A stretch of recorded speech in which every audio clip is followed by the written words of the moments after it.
Wozniak Spotlight. I'm Chrissy Wozniak.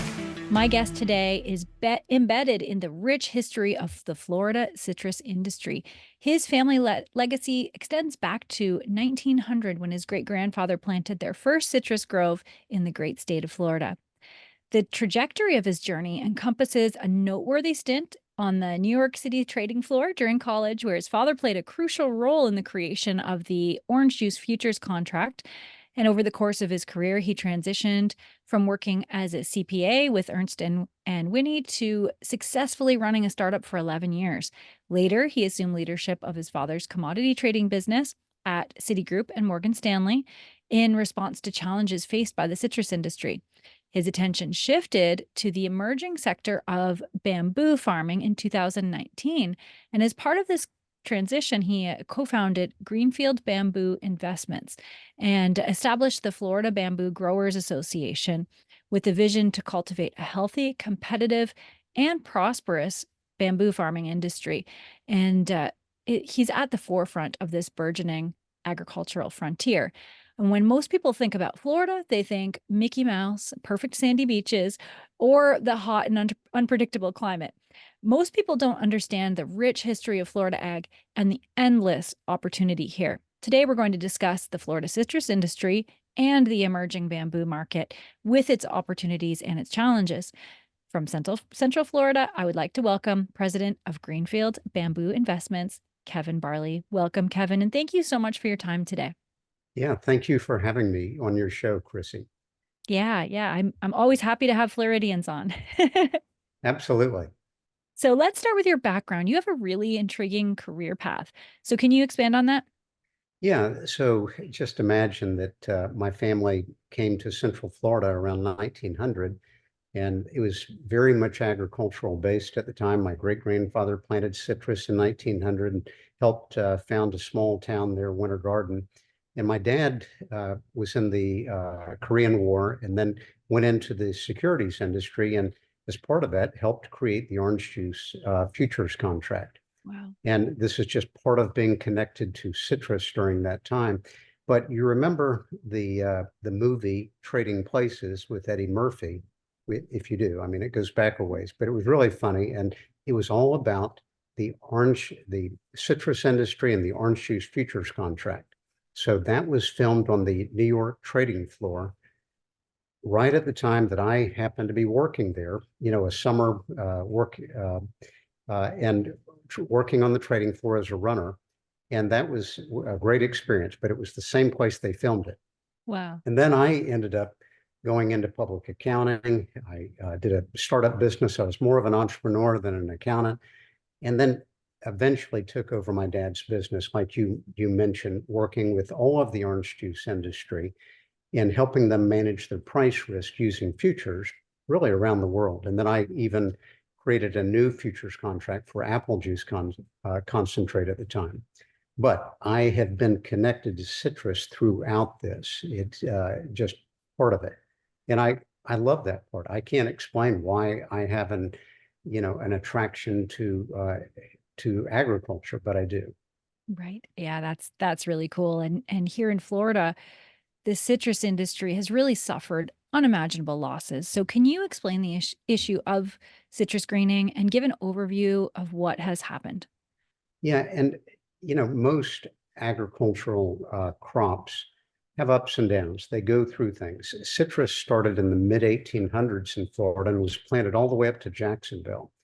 And cold weather taught them they needed to move south, and over they moved further south down to Immokalee, down near south of Lake Okeechobee. But they endured these types of challenges. But greening is the disease that Florida's contend with, and it is overwhelming. It restricts the vascular system of citrus trees, and it reduces their leaves, their ability to produce crops, increases their costs, and it is overwhelming. And so Florida growers have been losing money for 10 to 15 years now, and you can't do that forever. And even if you came up with an easy solution to greening today, it would be difficult for growers to get on board with it because they've run out of money. So we have gone from 800,000 acres to a little over 300,000 acres in citrus, and all of that is very unproductive, really. It represents the equivalent of about 50,000 acres. So it's a tough business. Right. Yeah. And so Florida's main crop using citrus is orange juice, but this is also affecting grapefruits and limes and everything, Oh right? yeah, that really is true, Chrissy. So everything, it is the biggest crop in Florida. It is huge, and it has little hope at the moment. And the people that have orange groves need to do something else with their land. It is just interesting that bamboo has a connection to that. Right. Yeah. Yeah. So, yeah, that's my next question. That what are growers turning to? I know stevia and moringa are some of the few crops people are trying out and do well here, but you've landed on bamboo as well as a lot of other growers. So, tell me about that industry and how it's emerging. Yeah, and historically, there have been many alternatives or potential alternatives to citrus. Uh, I talk with some growers and they say, they've seen 50 of them, and they're very skeptical of them. And you can imagine that uh, it, a lot of times it's like taking a crop that grows well up in North Carolina and trying to grow it down here. It's a hard thing to do. Yeah, I So brought plants from up where I'm from, yeah, and they all died. yeah, and this is the challenge of it. So Yeah. what I figured out in looking at different crops that might be an alternative is that you need to have some basic parameters met. So, and we found this with bamboo. Okay, Mhm. so number one, it really needs to be farmable at scale. You have to be able to plant 1,000 acres without it being a problem. It has to be manageable and something that can be done over large acreage. And we have that with bamboo, fortunately. The other thing is people are trying to make money. And so you can't waste their time with something that it really is not going to make any money. So the way I look at it is you need to have something that is very productive. Well, bamboo is one of the fastest growing plants in the world. And as a result of that, everything that comes out of the ground is part of its crops. Okay. So productivity translates into money in a sense, profitability. So it has that. And then the third thing is you need to have large existing markets for the crops. If you have to invent the market or get it started, that's a long time and difficult. We're fortunate that bamboo has large existing markets here right now. So Yeah. we check the boxes. Right. So tell me about those markets. I don't think that most people really think too much about bamboo other than when you're decorating Definitely. your tiki bar. I know here that's popular. Right. But other than that, you don't really think about bamboo very much as a US crop.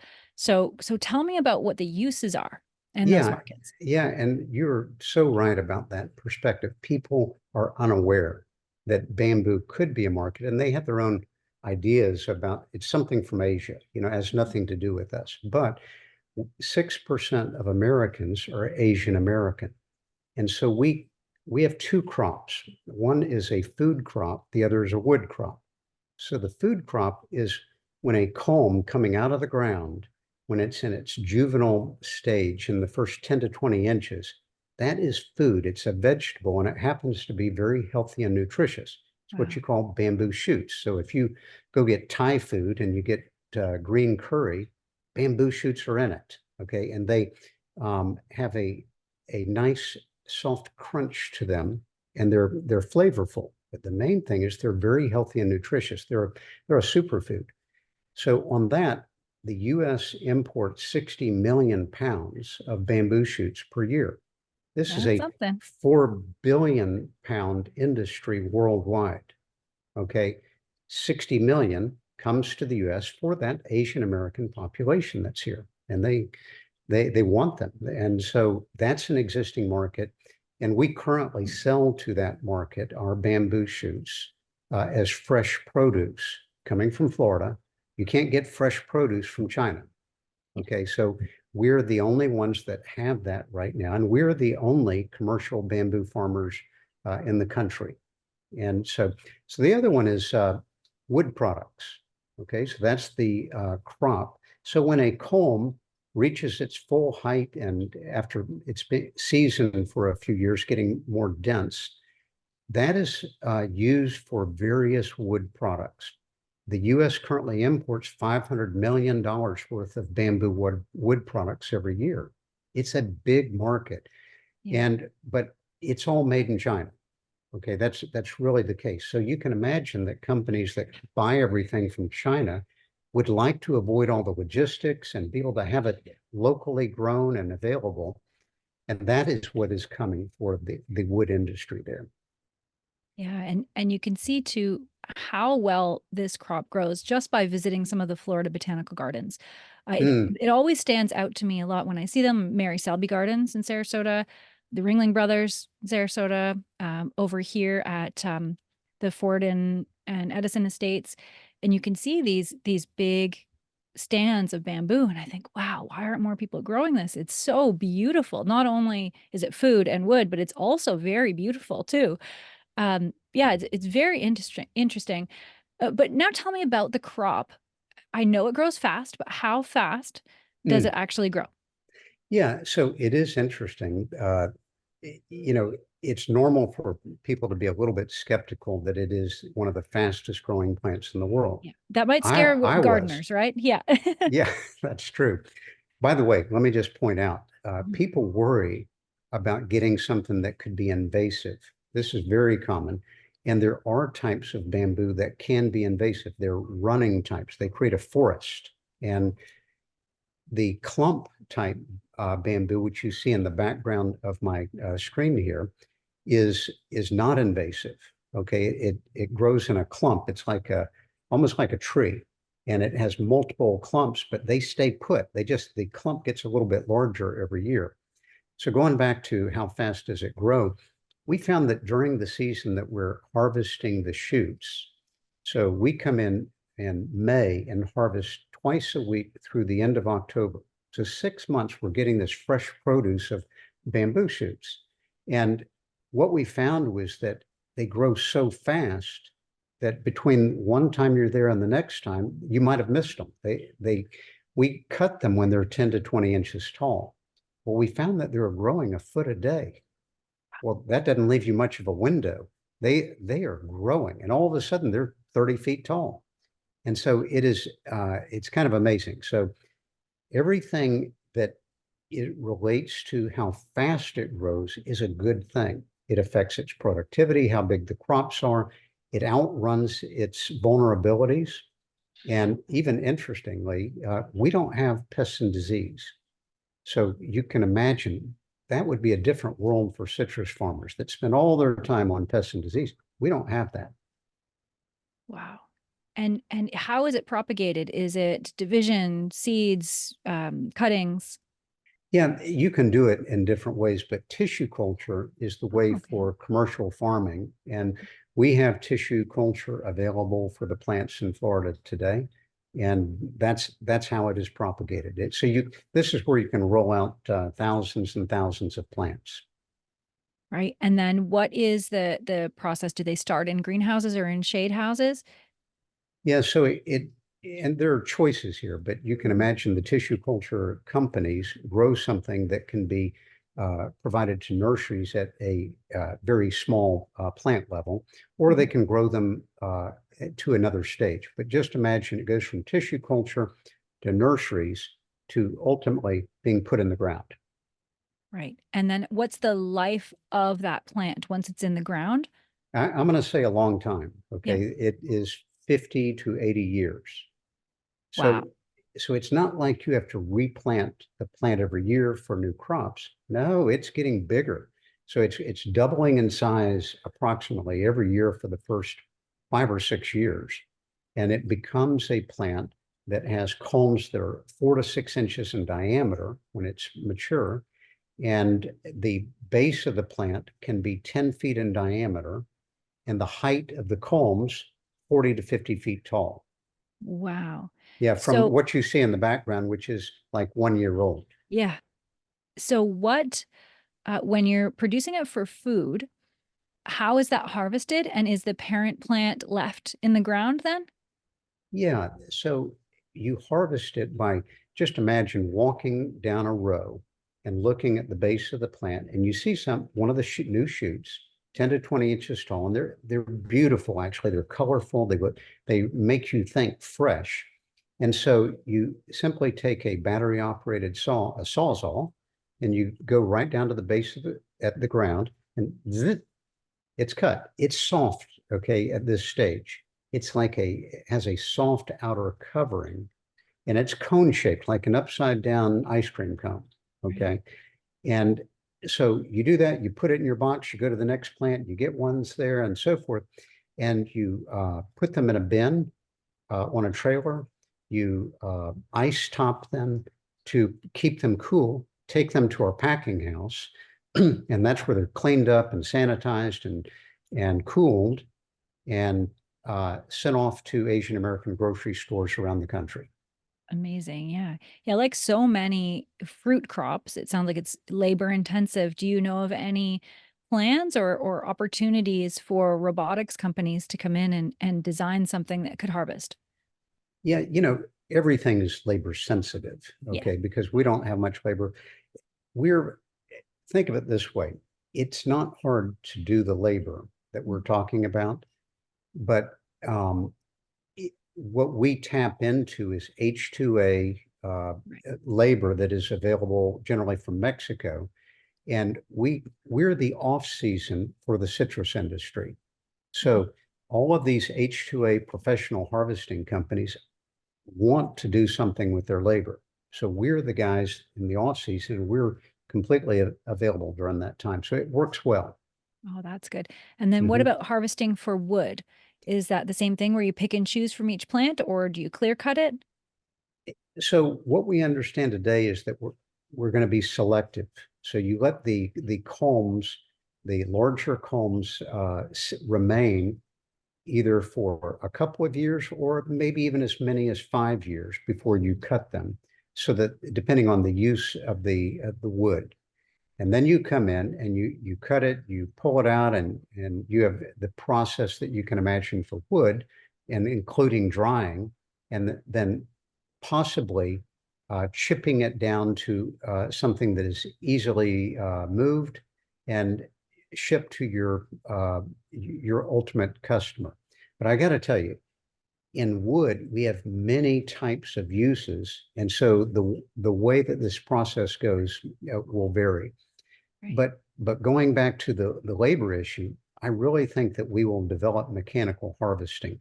And so I've had consultants from the forestry industry come in and look, and they say, look, it's not complicated to mechanize this. It's just that you use smaller equipment than you would use for pine trees. Right. Yeah. Yeah. That makes sense. And so, what kind of room does a grower need to be able to grow and start this? Yeah, so you don't want to have 2 acres out in the middle of nowhere. Bigger farms uh, give you commercial viability. And Mhm. so I would say just a trend that we found is for the quality of the farm and the commercial viability is to do this as part of larger farms. Mhm. So this is something that the company that I work with, Greenfield Bamboo, does. We are a farm developer and manager, so we go buy larger properties, hundreds of acres, divided into 10-acre parcels. Investors purchase those, they get the deed, and then we contract to build it, maintain it, do the caretaking, and to manage it. This is the best thing out there right now that I see. Right. Yeah, that makes sense for sure. And then, so what are some of the challenges that you face with this market, and how do you anticipate being able to overcome them? Yeah, we're developing a market for a crop that is going to just ramp up in Right. terms of its volume. So at the beginning part, like on the wood, we don't have quite enough wood at this moment to be able to get people to build a manufacturing plant to handle it. Mhm. So there's a little bit of a chicken and the egg as part of that. But I see that coming. On the Yeah. shoots, we don't have a lot in the way of us. It will ramp up in its volume. But what we've done so far is we've worked with wholesalers for the produce for these Asian American grocery stores. And I anticipate that, first of all, it seems like the money is in the food. And Mm. you can imagine for a healthy food, there is a lot of attraction to being able to have that for developing new brands and so forth. Think like having bamboo shoots for a certain new brand sitting in Whole Foods. Yeah. Well, this is where it goes long term. It goes from the 21 million Asian Americans as the population to the rest of the population, that it kind of focused on the people that are interested in that, that are health conscious. And so it'll fit right in there. Oh, yeah. So are there other regions in the US where bamboo farming is prominent or that could have success?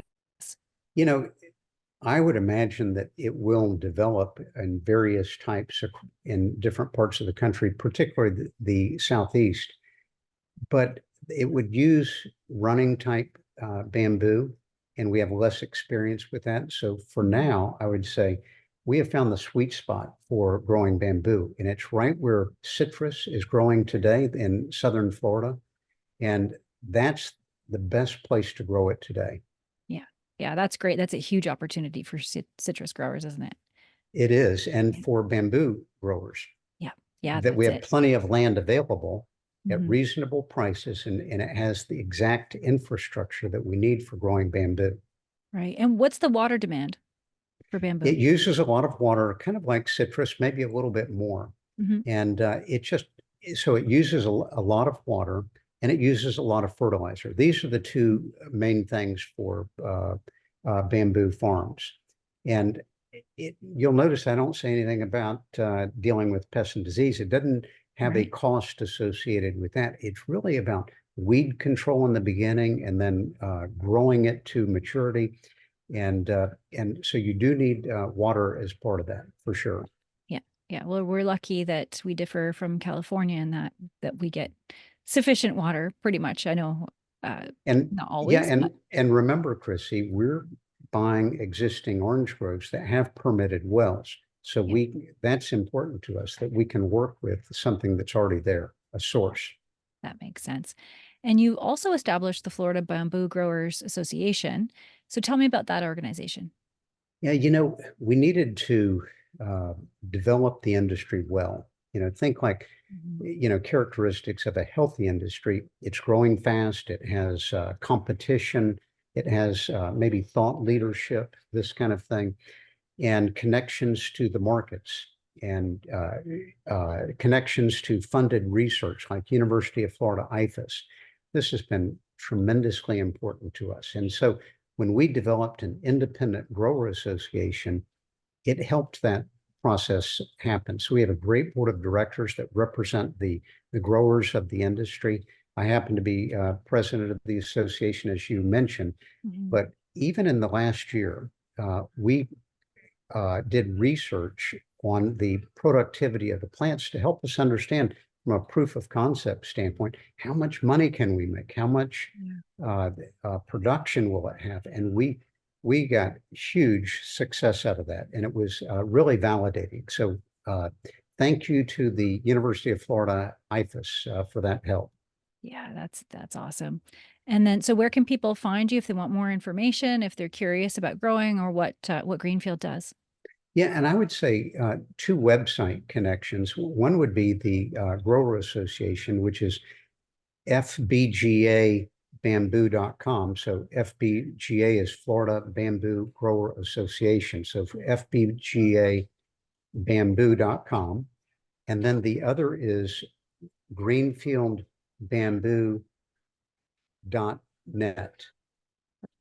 Good. And Yeah. we'll include those in the show notes as well. Yeah. And if you go to both of those, they'll give you great resources. And on Greenfield's website, we have video series that in 2-minute clips explains how the business works. And Yeah, at the that's Grower Association, you learn all kinds of things and get connected to the industry. right. Yeah, that's awesome. So one last question for you. Mhm. Why do you serve the industry? What are you most passionate about um, about about this seeing given your background? You know, I've always been entrepreneurial. And Mm, so part of entrepreneurial is being able to see something that not everybody can see, right. seeing the opportunity, a little bit of vision. And you spend some time in the farms, and you learn something about how they grow. And I can connect these dots to it's going to go. This is not something that is going to be one of those 50 crops that we found that were a waste of time. Right. No, this is happening. So I'm excited about that and passionate about that, about being able to see how we can take this crop and turn it into a good return on investment for everybody. Yeah, I love that. Well, thank you Yeah. so much for joining me today. I learned a lot about this new crop, well, new to North American crop. And yeah, I'm looking forward to touring one of these farms soon if you hook me up. Yeah, we're going to do that, Yeah. Chrissy. But listen, thanks for your time.